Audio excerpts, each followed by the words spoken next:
Hey there guys, and welcome to a few days in my life at Minerva in Seoul. This video is from just before final season hit, and I was going along my life doing uni classes, writing assignments, and exploring Seoul with my friends. A word I felt recently is flow. These snippets of life were all taken when I really found my flow here. Life has been so busy, intensely so. Last week I had an embarrassing average of 8.5 hours spent on my laptop every day, and I find myself writing around 1,000 words a day, but it's all been within the framework of its own routine, which is just kind of comforting. I have my uni classes from 7 AM to 5 PM a few days a week. The other days I prepare my readings, do my prep work on assignments. I've really been enjoying my internship in the city over the semester, and I bloody love my friends. Every day my exploration of Seoul is pretty spontaneous. If I can fit in traveling a bit further to a new neighborhood, I'll scout out a cute cafe to do my work in. The work is so busy, but it is also flowing, and that is fun. When it's not flowing, I will literally sit and cry to my roommates and moan about the workload, and everything is just kind of fine because we all get it's tough and we all get through it. This video is also very kindly sponsored by my all-time favourite supporter of this channel, Skillshare. I love learning so much, whether it's within the framework of uni or learning for fun, and Skillshare is really about learning for fun. It's a platform which inspires my love for the world so much because you can take a course on literally anything. I've recently lapped up all their writing courses across the semester to help develop my own writing voice. This semester has been one where my laptop keyboard has become an extension of my arm, so I've really found so much love in writing, and these courses are really cool to connect with like-minded people with great advice. Oh my god, this one course was amazing. Sometimes I suffer from writer's block, and it has some suggestions for really good writing prompts, so I highly recommend if you're also interested in writing. If you would like a free trial of Skillshare Premium, the first 1,000 people to click the link in my description will get one for free. Happy learning, you wonderful people.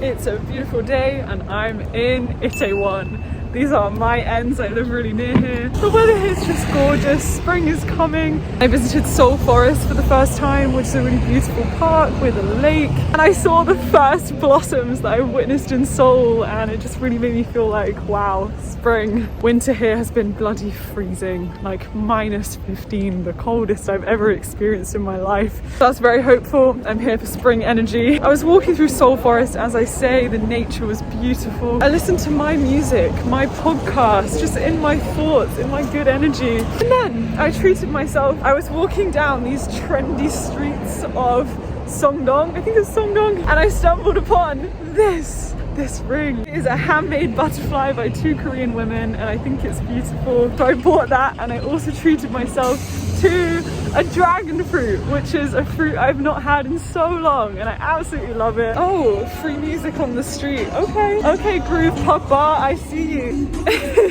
But yes, as if yesterday could not get any better, I was then in the metro station.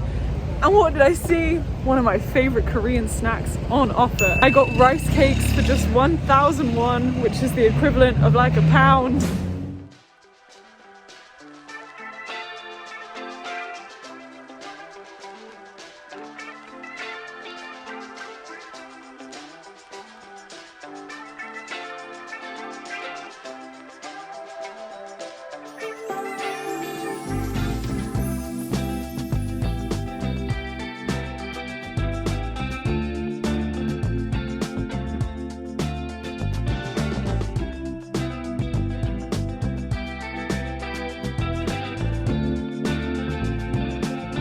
Hey team, so it is midweek, which oh, hello?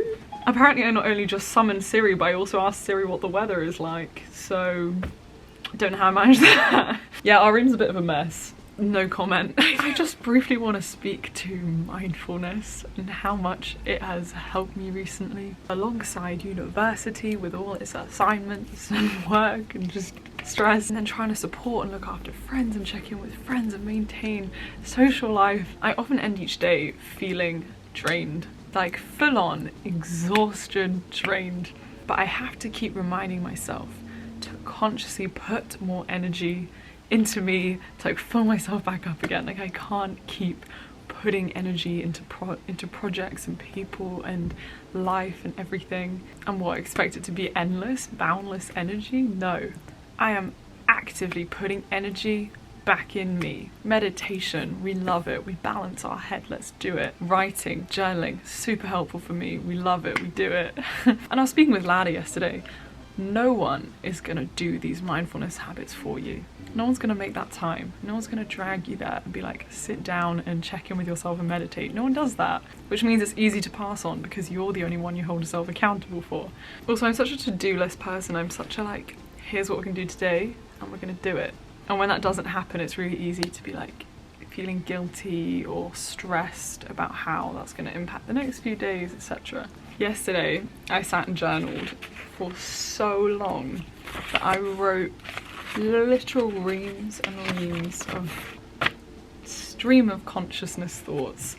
By the end of it, there was no distinction between what I was thinking and what I was writing. Like, it was the same. Amazing. There were things I didn't even know I needed to think through in a frameworked way.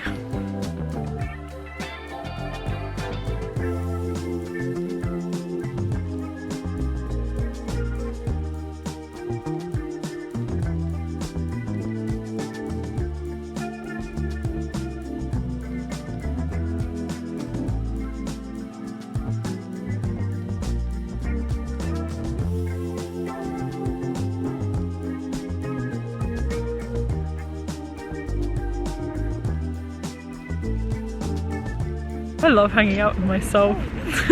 I just create such great experiences with myself. I feel so proud. I got my priorities together, just sat down, just wrote for 5 hours. Goodbye, essay gone. We don't want to think about you anymore. And now I can just sit here, vibe to my music, soak up the fact that this is the hottest day so far. It's 20 degrees. I got freshly baked bread, which is just...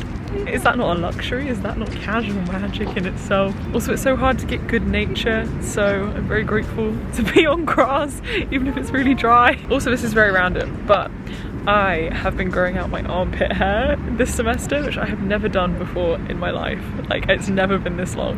And this has been such a challenge to my confidence, and wearing things like this where you can see it, and short-sleeved things in front of people I know, and especially in this culture where people just grow less pubic hair, and especially in a city where people care so much about appearances and look. Yeah, it's just been very interesting. Common misconceptions. People think it smells more.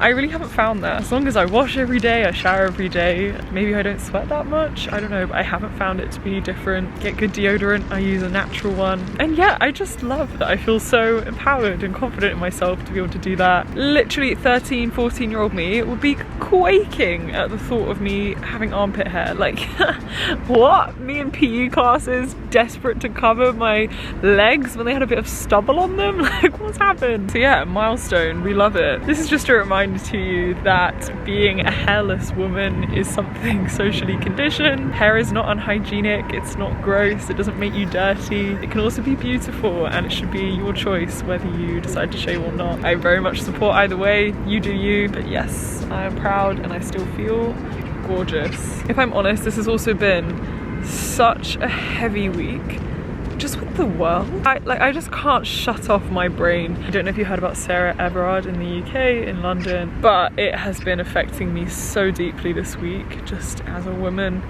just trying to exist, and this echoing the fears that so many of us women have on a day-to-day basis. My social media timeline is just women talking about it. Like, we need more men to feel empowered to talk about these issues, to go to their male friends and discuss toxic masculinity and the way they talk about women, the way they treat women. Thinking deeply about the fact that as women we don't feel safe walking on the street alone, or going out at night, or having to think about what we wear, or all these subconscious things that you just learn, like when you're carrying keys, when you're walking on your own, you just put it between your knuckles like a little pretend weapon. Or if you see a man walking along on the street, you'll cross the road, because even though yes, it's not all men who are dangerous and horrible and who can do bad things to you, how do I know that this man isn't one of those bad men, you know? So you just have to generalize in order to keep yourself safe. How you look, how your body looks, the idea of like picking up birds, like all